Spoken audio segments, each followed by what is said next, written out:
inside of us, we're all human weapons. We know how to fight, we just don't know we know how to fight because we've been fucking domesticated. How were we domesticated? At some point in time, if we went back in time, you and your wife knew how to kill and hunt, right? And then the cavalry was developed, and then walls were built, and we slowly got domesticated. We don't know these survival skills, but they're part of our DNA. I could take, and we use this in our Bureau and Bodyguard seminar, is we have like videos of people who've never done any training kicking people's asses. Why? Because their family was at risk. Do you get that? It's like, you don't know anything, but you realize that if you don't win this fight just improvising shit, something's gonna happen to your family, and you went berserk. There's two aspects to the SPEAR system.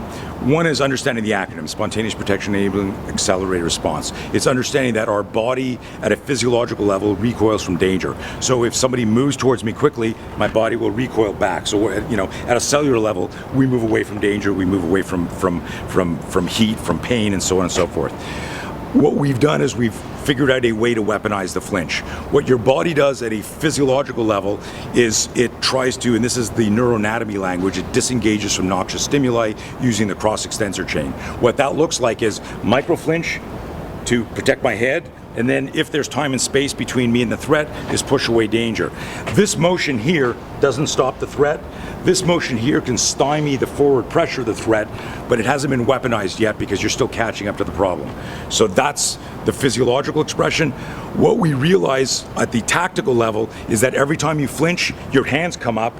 So we figured out how to turn your forearm, palm, and elbow into a weapon by slamming it towards a threat, and how to express that using physics and core strength. It sounds like you're taking something that's built into us and adding a tactical element so that you can control it. Does that sound semi-right? Yeah. Do people have the same startle flinch responses and to different stimuli? So that's a great question. So yes, and in part of the neuroanatomy research, it says like the startle flinch response is uniform across the human species, regardless of gender or age. But right? does the stimulus matter? No, kind of stimulus. no. So check this out. I'm flipping burgers, and I turn to our buddy here and I go, "Hey, dude, what do you want on your burger?" And just as I do that, there's a spider that came down from the house or the tree. It's right here. I'm going to flinch from that, right? Right. And if I turn the other way to ask somebody a question like 50 minutes later and a butterfly flits by here, as soon as it's in my peripheral vision, as soon as I see that, I'm going to flinch the same way, but my brain threat discriminates. Spider, danger; butterfly, beautiful. And so the startle flinch, it's basically what we've done is we said if a stimulus gets introduced too quickly, you flinch. Then what your brain does, your cognitive brain, threat discriminates. So it's like you've walked around the corner of a building going to meet somebody. So if we walked around the edge here and you were coming the other side, we go, oh shit. So which comes first, the startle flinch or the threat discrimination? And does it matter? Yeah. So what happens is the stimuli happens, then your brain startles. The flinch is the physical expression of the startle, and then your brain threat discriminates. And that's so important because so what we've done in a nutshell, and it's super cool, is by like literally 20 years of studying human nature, we're training our cognitive brain to respect what our reptilian brain, our survival system, is going to do anyhow. And that's why when you look at, I always say the litmus test isn't what you believe, it's what we see. I'll say that again because it's so subtle, but it's like it goes over so many people's heads. The litmus test is not what you believe, it's what we see. So when you watch a surveillance video of real violence, you don't see martial arts, you don't see technicality. And because of that, what's happening is the reptilian brain is just scrambling to survive. So what we're doing is we're saying, look, we reverse engineer drills based on primal gross motor movements because we know at the initial few seconds of an ambush, your body's scrambling to do that. How do you convert that energy, weaponize the flinch, get back inside the pocket and take control? Principally though, it's still your reptilian brain trying to be overrun by training. So what makes your training different than martial arts training, and how do we know that your training is going to look as it is in training when martial arts don't? Cool. Awesome question. Brilliant. So the Spartans had an expression: training should be like a bloodless battle, so the battle's just like bloody training. We reverse engineer everything. I'll get you video clips of our scenarios where if you look at them without understanding what we do, you'll go, these guys are off balance. These guys don't look at, look, he's throwing an elbow off balance here. Oh, look, he's against the wall practicing a drill from here. And I go, like, when's the last time you practiced an elbow strike, an eye gouge, lying across the hood of your car? Never. Never. So, but if you get in a road rage situation and you're trying to talk the guy down because your wife and kids are in the car, where do you think the fight's going to end up? Across the hood of the car. So it sounds like you're taking modern scenarios based on what we see and kind of reverse engineering from that. So probability versus possibility. Yeah, yeah. Where, you know, it's possible that you'll get attacked here, but it's more probable that I'm probably going to get attacked here. That's a great observation. That's part of what we do. So that's like the final stage of the training is let's go out into a real environment and then stress inoculate. What's it like to fight in between two parked cars or in an we've actually done that. High gear in an elevator, right? Just like, so now you can't, so people typically go like this, okay, ready to spar, and they tap gloves and they start moving. I'm like, time out. No. Sit down here, read a newspaper, and someone's gonna come over and go, hey, douchebag, remember me? You beat me up in nursery school, and I said, when I see you, right? And so, you know, we do like scenarios where you're off balance. And here's the question we ask people, like in our Force on Force seminars. I'll go, listen, in a real fight, are you off balance emotionally? The answer, if you're honest, yes. Are you off balance psychologically? The real answer, if you're honest, yes. And are you off balance physically for a period of time until you dominate what's going on? And the answer is yes. So what we tell people is, so we're going to need to practice off balance on purpose so that in the initial stages of the fight, our off balance is actually on balance from a homeostasis point of view, meaning we're going, hey, we did this in training. And this is the single biggest feedback that I've gotten in a 30-year career is, I got in a fight last night and the drills were tougher, or exactly what we practice. And people are surprised at me going, hey, I got attacked and this happened, and it was like the drills. And they were like, and I go, well, and this is that Spartan motto, because what we did is we actually look every scenario we do so that it can't be, so if you and I did a scenario and we put on high gear one day, it wouldn't be, you know, you versus me. I don't want to know how you fight, I'm your buddy. And you don't want to know how I fight, I'm your buddy. I'm going to be a drunk, I'm going to be a bad guy, I'm going to be a robber, I'm going to be a burglar, I'm going to be a whatever it is. And then we're going to agree to like the type of aggression, and then we're going to practice varying degrees of that so that our brain, and this is the reticular cortex and situational awareness and pre-contact cues, our brain categorizes that, because your brain, and this is what we mean by brain-based training, your brain is like a big fucking hard drive. And basically what it's doing is as it's presented with new information, it's trying to predict the future. It's trying to guess what's happening. And you see that in boxing and MMA, you see that someone goes to shake your hand, you start to gesture, they pull away, they faked you out, right? Like, your brain is trying to predict the future. So our training must replicate how the brain actually learns and downloads information and processes stuff. Is this an easy process? Oh my God, yeah. So this blows people's mind. I can tell people, look them in the eyes and go, hey, you spend a day with me, and I will change your survivability quotient. Now, I've got to caveat that by saying, like if you're a secret agent or you're fucking doorman at the worst club in the Philippines or whatever, like maybe you need more than a day, but maybe you don't. Here's the thing, is I teach self-defense, and it took me 30 years to figure this out. I teach self-defense like a paramedic or a firefighter teaches CPR. Do you get that? A CPR course is 6 hours long. At the end of a CPR course, you have the skills and ability to save somebody's life. How do you apply a tourniquet? How do you clear a passageway? How do you do mouth-to-mouth?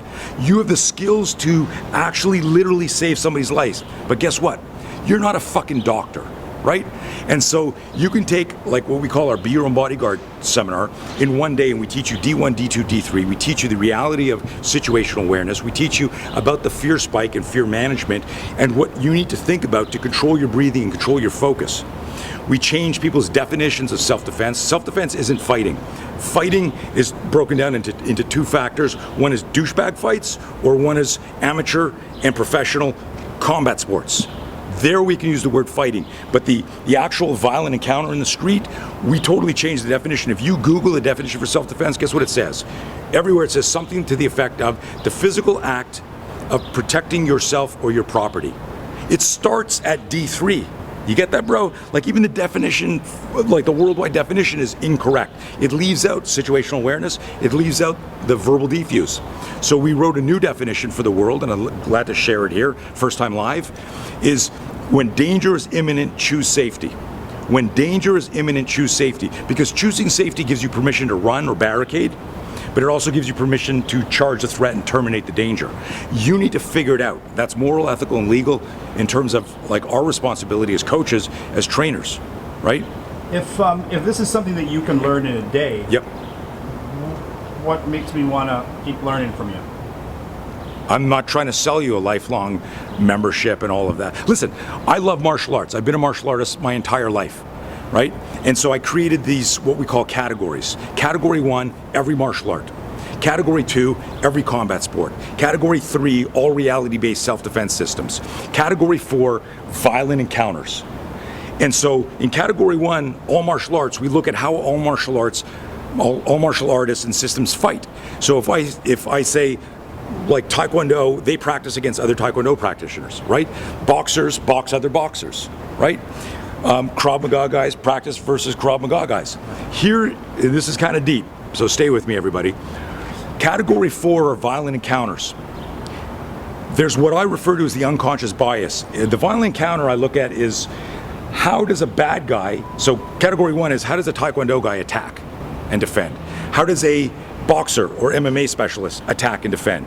How does a Krav or other reality-based self-defense attack and defend? And how does a piece of shit fucking predator, some asocial motherfucker in the street, attack and defend? His movement is completely different. I sent you a video today of a guy, you'd seen it before, of a guy getting murdered. Let me ask you this, you've seen that video. Yes. I abhor that. I posted on the guy who tagged me on that, very, very well-known gunfighter, defensive gunfighter, and he tagged me on it saying, hey, check out Tony Blauer's stuff, because we have a motto. When I tell people, I go, listen, do not try to access your complex motor skills until you are emotionally and psychologically in control of yourself and physically dominating your threat. That will fucking end badly for you. And that's why we don't see technical skills in real violent encounters. Come back to one of our maxims, don't confuse technical with tactical. And so what I asked people to do, I said, look at what everyone's teaching, knife defense, online, and look at this fight, and here's what I want you to notice. It doesn't fucking look anything like each other. So I look at martial arts as cultural, athletic movement practices that resonate with your personality. And I really believe that unless you're studying violent encounters and predators and asocial behavior and looking at that stuff, that you shouldn't be telling people, hey, you can also use this for self-defense.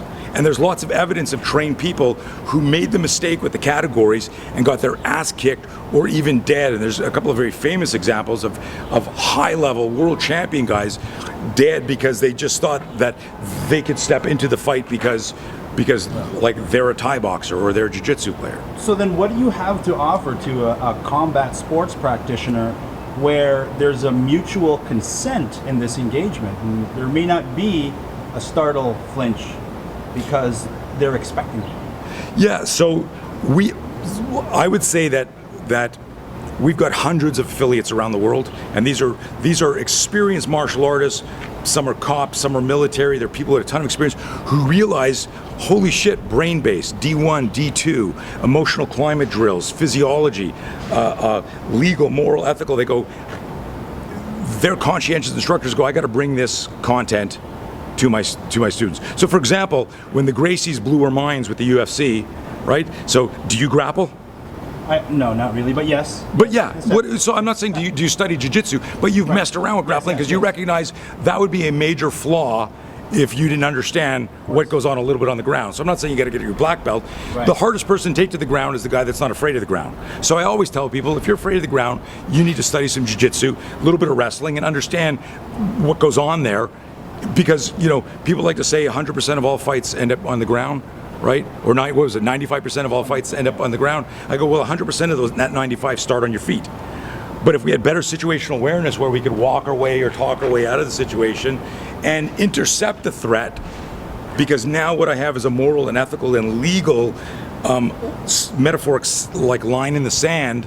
I've done the right thing. I'm not waiting for the headlock so I can do my counter. So you ask me, what do I have to offer these guys? The totality of everything we do is pretty broad. Okay, so for example, the first time Nogueira was knocked out was by Frank Mir. I was spent a week before that fight with Frank, we brought our high gear in. I showed him how to reverse engineer scenarios. I showed him how the spear system can be used as a tactic.